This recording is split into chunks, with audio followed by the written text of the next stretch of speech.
hi po sa inyo. Nandito muli ako para muli pong mag-share sa inyo. Ang isi-share ko po ngayon itong kalyos. Ito po yung in-ICU ko. Yung video po sa ibaba kung paano ko siyang binuhay. Yan, 6 months na po siya, kaya iwawiring ko na po, mahaba na po ang kanyang, parang magiging dalawa po ang kanyang trunk nito. Parang twin trunk po siya. Dalawa sa nga po yung iniwan ko rito nung tinanim ko siya. Hindi rin naman maganda pag tatanggalin na itong isang to. Gagandahin ko na lang po itong style na to. Pero bago po ako mag-umpisa, baka hindi pa po ako nakapag-subscribe sa aking YouTube channel, paki-subscribe po at paki-click na rin po yung bell button dyan sa tabi niya para ma-update po kayo sa mga next videos na i-upload ko. Umpisahan ko na po. Nilinisin ko po muna siya, tatanggalin ko yung mga kailangan bawasan rito. Ang ititira ko lang po ay yung mga iwawiring natin.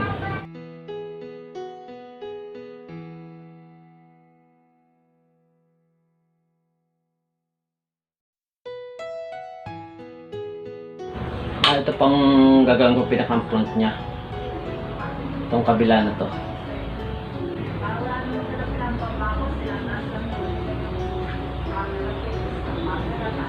Ito po kasi dalawa yung magkasunod niya eh. Ito medyo maganda to, ititira na natin ito nasa bandang taas.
Ito, natanggal ko na po yung mga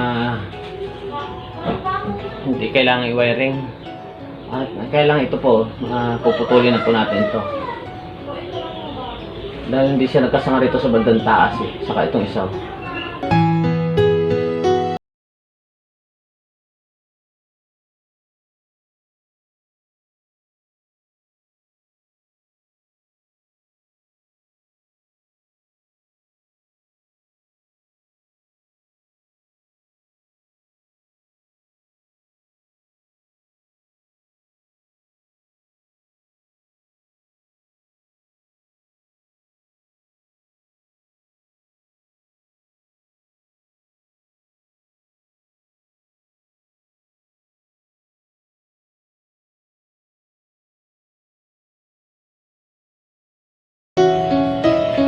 Yan po, ang pagpuputol po pag ganito, medyo pa-slide po para pag nagkabalat siya, pag humilom po itong pinagputulan niya, parang padiretso po siya.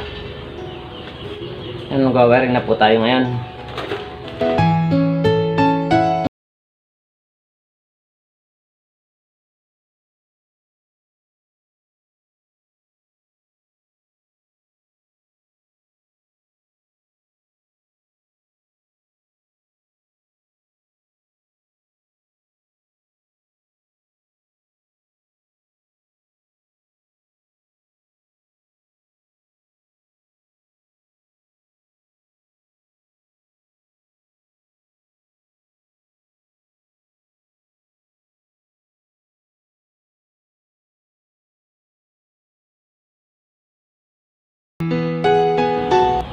Yan, ito po sa mga nagtatanong, gaano ba dapat kalit ang gamitin yung mga wire. Katulad dito, maliit pong sanga ito. 0.5 lang po ang ginamit kong wire dito. Ito naman po, medyo malaki ang sanga niya. 2mm po itong ginamit ko rito.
Nag-iwan po tayo ng pinakang apex niya.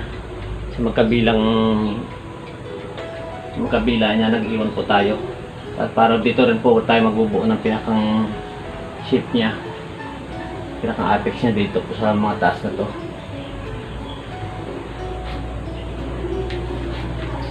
Ayan po, okay na po, na-i-wiring na po natin. Muli po sa mga hindi pa po nakakapag-subscribe sa aking YouTube channel, paki-subscribe po at paki-click na rin po yung bell po sa tabi niya para ma-update po kayo sa mga next videos na upload ko. Salamat!